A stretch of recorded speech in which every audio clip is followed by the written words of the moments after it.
Coming up on Network Africa.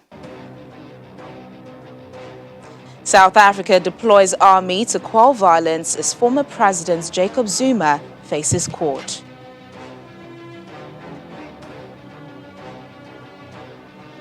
Two former Cote d'Ivoire presidents unite against President Alassane Ouattara. Plus,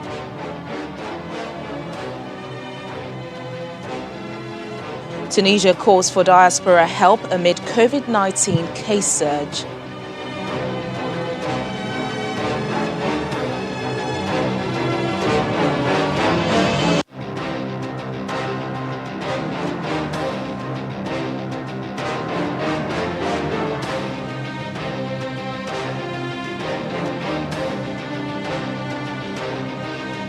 Hello and a warm welcome to the program. I'm Tenyola Shoboale. It was an eventful weekend across the continent, from Ethiopia's Prime Minister Abiy Ahmed's election victory to violence erupting in South Africa over the arrest of former President Jacob Zuma. Well, let's begin the program with the summary of weekend stories. A suicide car bomb targeting a government convoy exploded at a busy junction in Somalia's capital on Saturday, killing at least 8 people, according to an eyewitness. The convoy was carrying senior police official Farhan Carroll, who survived the attack. Also on Saturday, Prime Minister Abiy Ahmed's Prosperity Party won the most seats in Ethiopia's parliamentary election, a victory that assures him another term in office. There was little reaction to the victory on the streets of Addis Ababa. Some people said they were most concerned about the war in Tigray and would like Prime Minister Abiy Ahmed and his party to make peace a priority. Make peace with Tigray, and I think that Tigray shouldn't, separate from Ethiopia. And all I want is peace in this country. And secondly, I can't say he hasn't done nothing good. He has done so much things to this country. But all I want is to make peace with our neighboring countries, with Sudan and Eritrea. And I want Eritrea to make a peace with our Tigray nations. Meanwhile, a 50-truck convoy of food, fuel and health supplies bound for Ethiopia's northern Tigray region departed Afar on Saturday. The World Food Programme WFP said the convoy was carrying over 900 metric tons of life-saving supplies.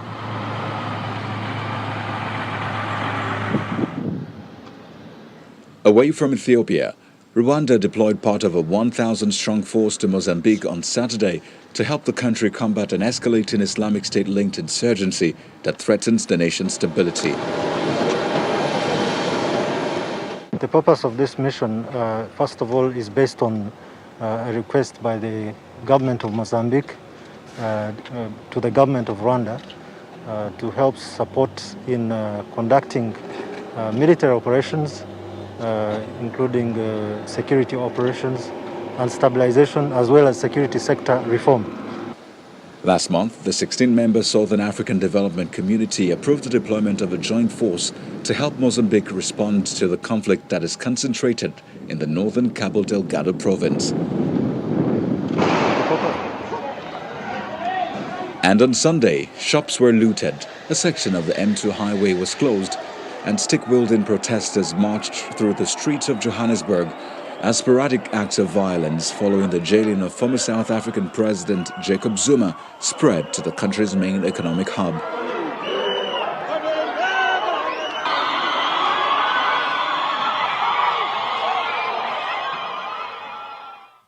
Well, tensions are still high in South Africa, and as a result, the South African National Defence Force has commenced with pre-deployment processes to assist law enforcement agencies deployed in Gauteng and KwaZulu-Natal provinces to quell the unrest that has gripped both provinces in the last few days.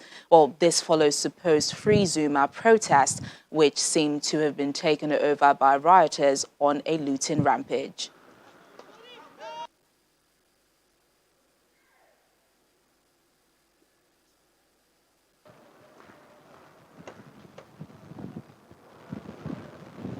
Meanwhile, President Cyril Ramaphosa, in a national address last night, condemned the violence strongly, calling for calm. He also told the nation that given the sustained high COVID-19 infection numbers, the country will remain under level 4 restrictions for another 2 weeks.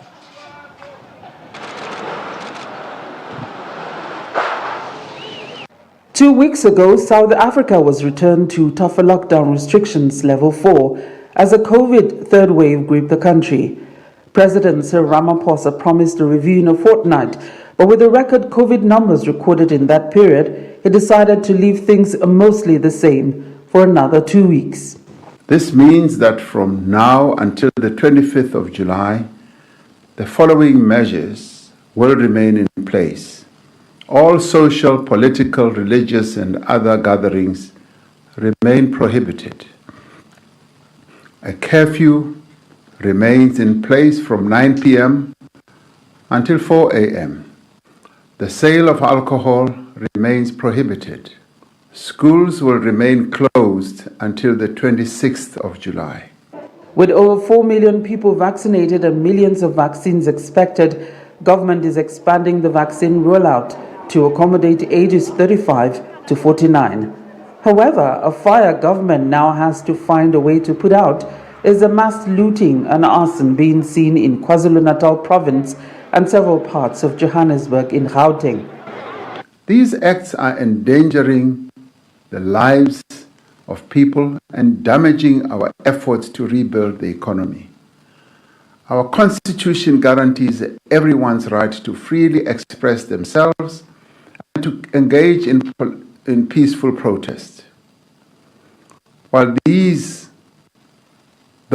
there are those who may be hurt and angry at this moment, there can never be any justification whatsoever for anybody to embark on violent and disruptive actions that negatively affect the rights of others. It is a matter of concern to all South Africans that some of these acts of violence are based on ethnic mobilization. This must be condemned by all South Africans at all costs, as we are a nation committed to non-racialism and non-tribalism. It all started as a threat of civil unrest to demand the release of former President Jacob Zuma from prison, where he is currently serving 15 months for contempt of court. 4 days later, 37 trucks carrying goods have been attacked, some of them looted.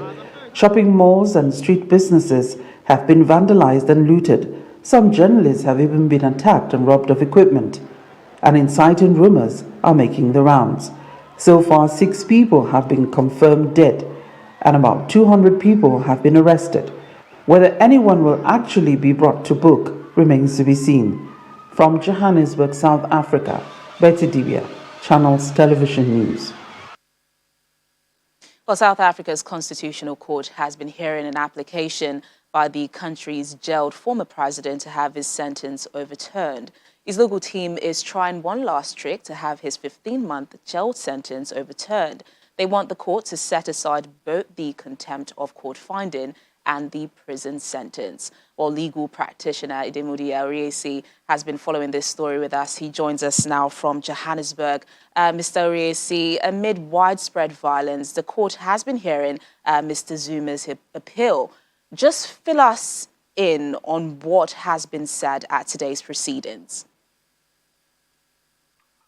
All right, now that's fine. Hi, Tini. His application is for a rescission of the Concord judgment that found him guilty of contempt and sentenced him to 15 months imprisonment. Now it's it is two-pronged. Okay, the one is that they are saying the Constitutional Court made a mistake.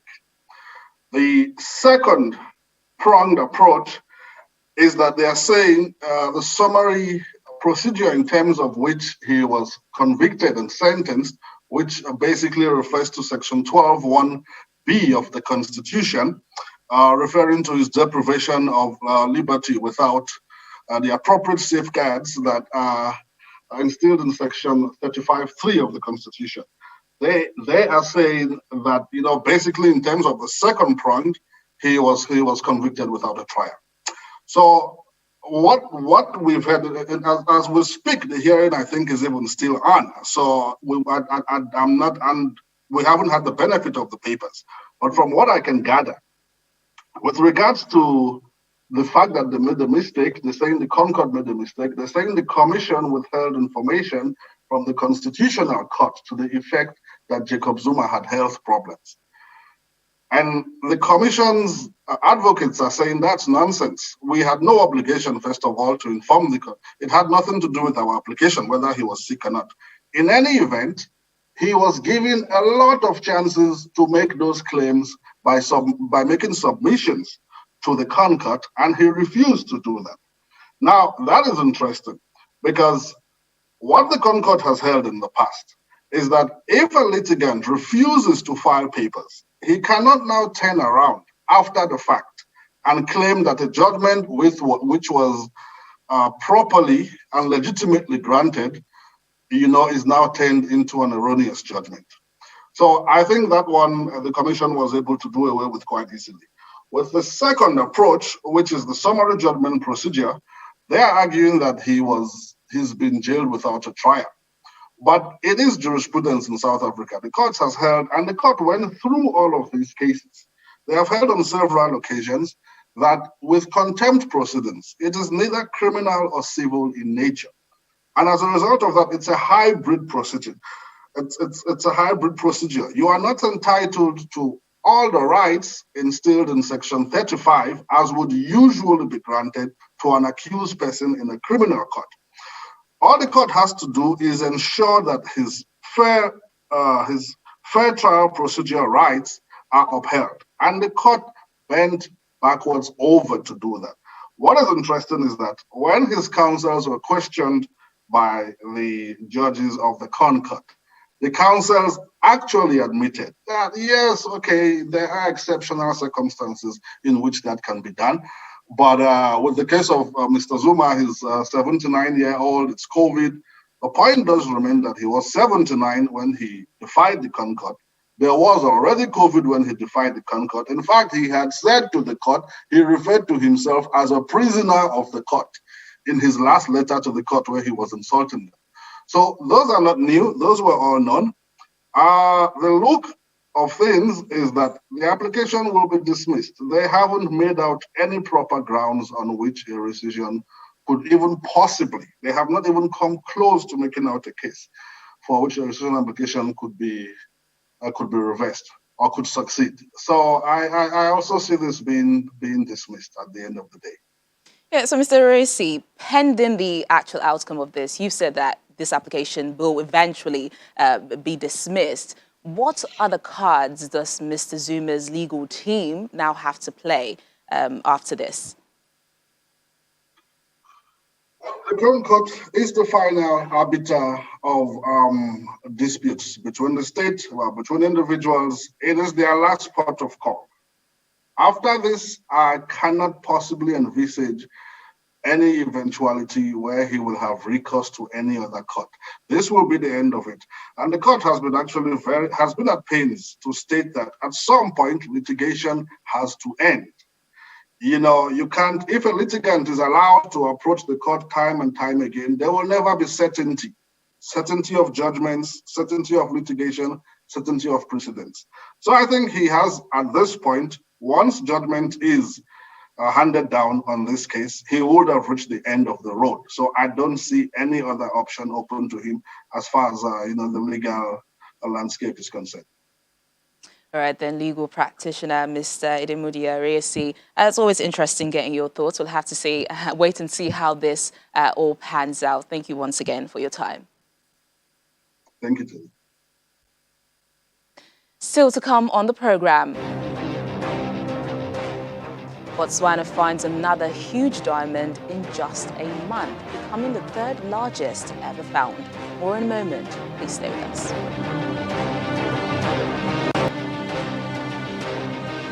Thanks for staying with us. Former South African President Jacob Zuma is one of the few African heads of state to have faced corruption charges in their own country. Since 2017, countries across the continent have marked July the 11th as the annual African Anti-Corruption Day. The commemoration is born out of the continental realization of the need for countries to continuously reflect on approaches adopted in the fight against corruption and unethical conduct. The theme for this year is regional economic opportunities, critical actors in the implementation of the African Union Convention and on preventing and combating corruption. To discuss more on this, we're being joined by Oluseun Onigbinde, Director, Budget and member of OGP Steering Committee. Thank you so much for your time on the program. It's a pleasure being here today. This year, it's a pleasure being here. This year, the continent is commemorating the 5th Africa Anti-Corruption Day. What progress would you say has been made to date? What are the trends have you seen on the continent since the AU declared this as a day to commemorate in 2017? Thank you so much. And I like your introduction about the current issue, debacle with the former South Africa President, Jacob Zuma. And I will start with that. There's been much more stronger independent prosecution agencies.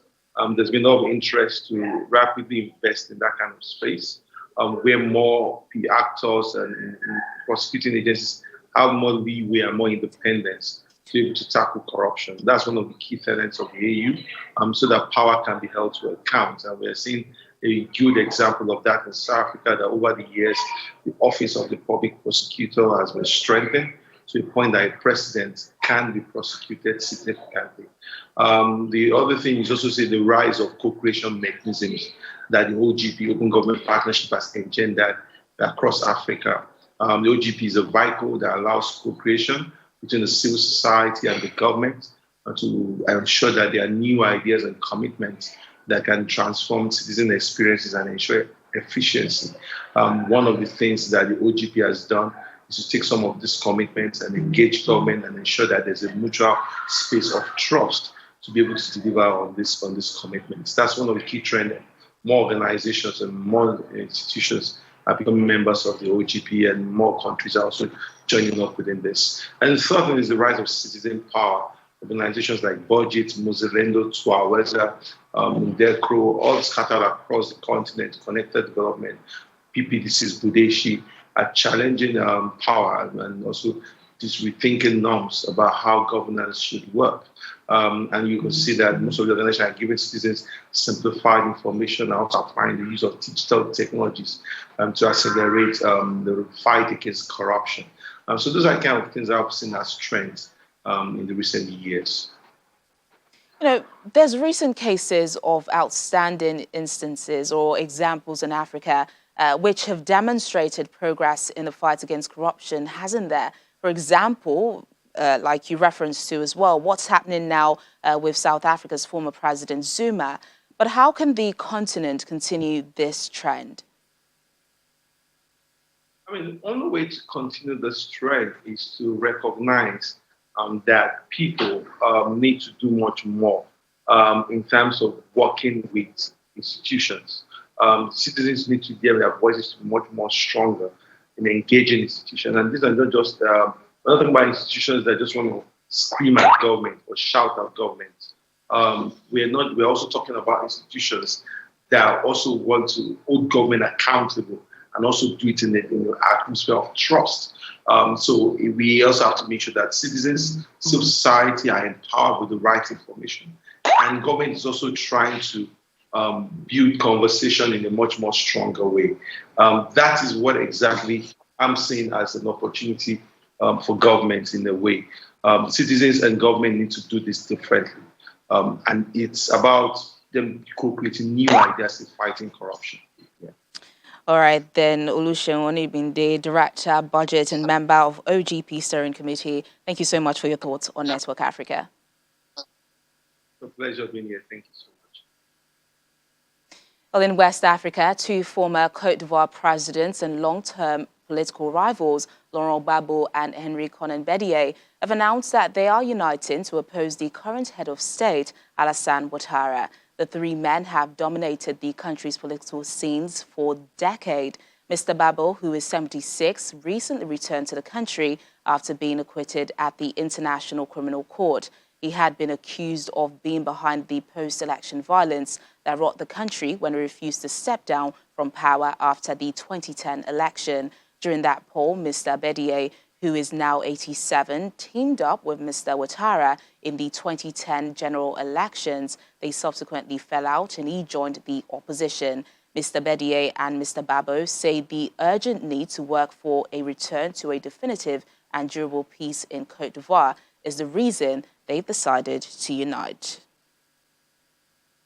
Some updates from the COVID-19 situation in Tunisia now. The government has appealed for help from citizens abroad after authorities declared the country's health system had collapsed amid a rapid surge of the Delta variant. The Tunisian embassy in France, in a post on Facebook, urged citizens to donate money, medical and paramedical equipment. A spokesperson for the Tunisian Ministry of Health described the situation in hospitals as catastrophic, with an acute shortage of hospital beds and oxygen, as well as exhausted medical staff. The army has been deployed to enforce a new lockdown in some parts of the country that has vaccinated only 12% of its population. The Food and Agriculture Organization of the United Nations says there was a dramatic worsening of world hunger in 2020, much of it likely related to the fallout of COVID-19. While the pandemic's impact is yet to be fully mapped, a multi-agency report estimates that around a tenth of the global population, up to 811 million people, were undernourished last year. More than half of all undernourished people live in Asia, more than a third in Africa, and a smaller proportion in Latin America and the Caribbean.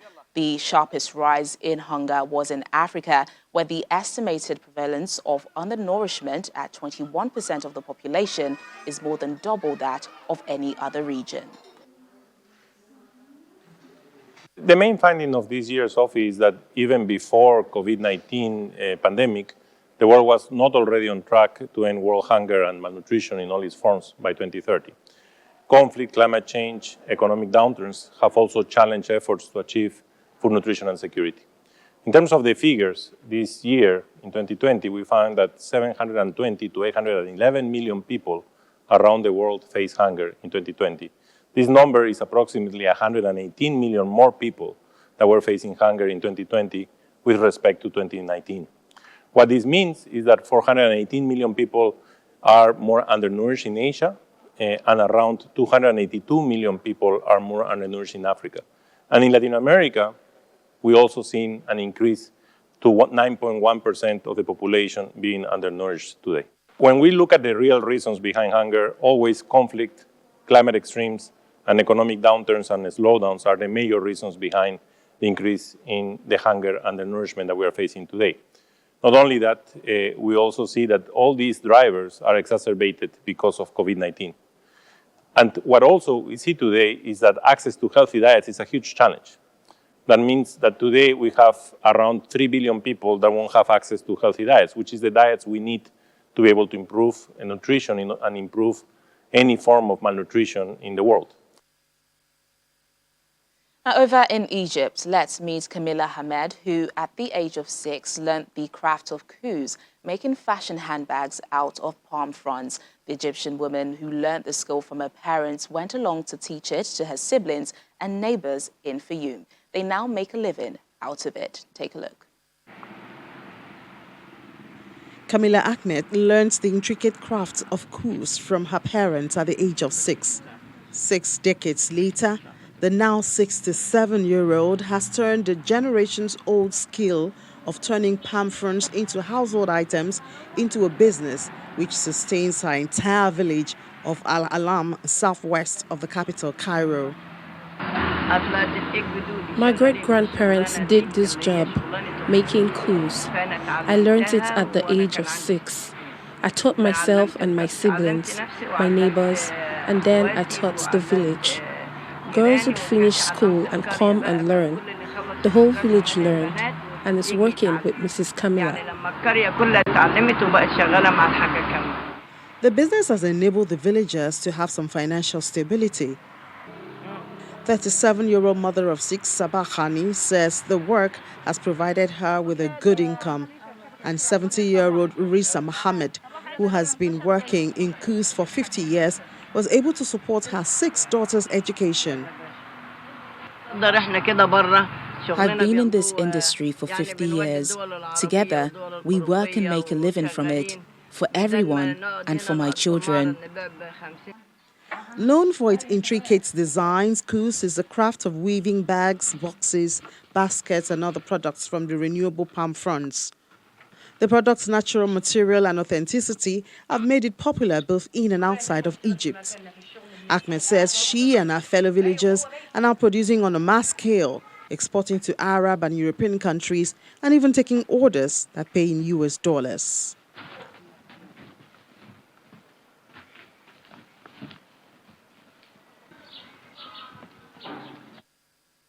And finally on the program, here's something pleasing to the eye.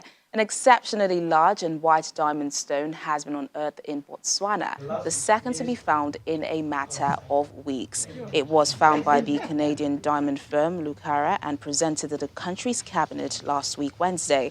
The rock is thought to be the 3rd largest diamond ever found.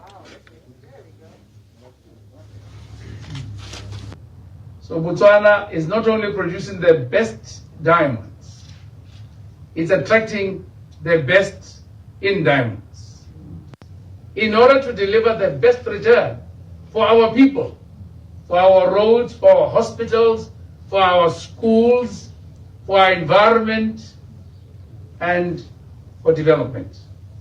This is Botswana.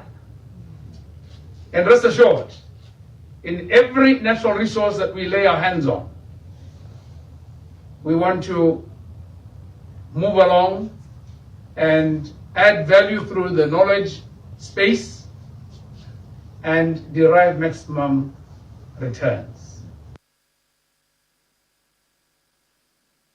And that's the program today. Thank you so much for watching. I'm Teniola Shugoale.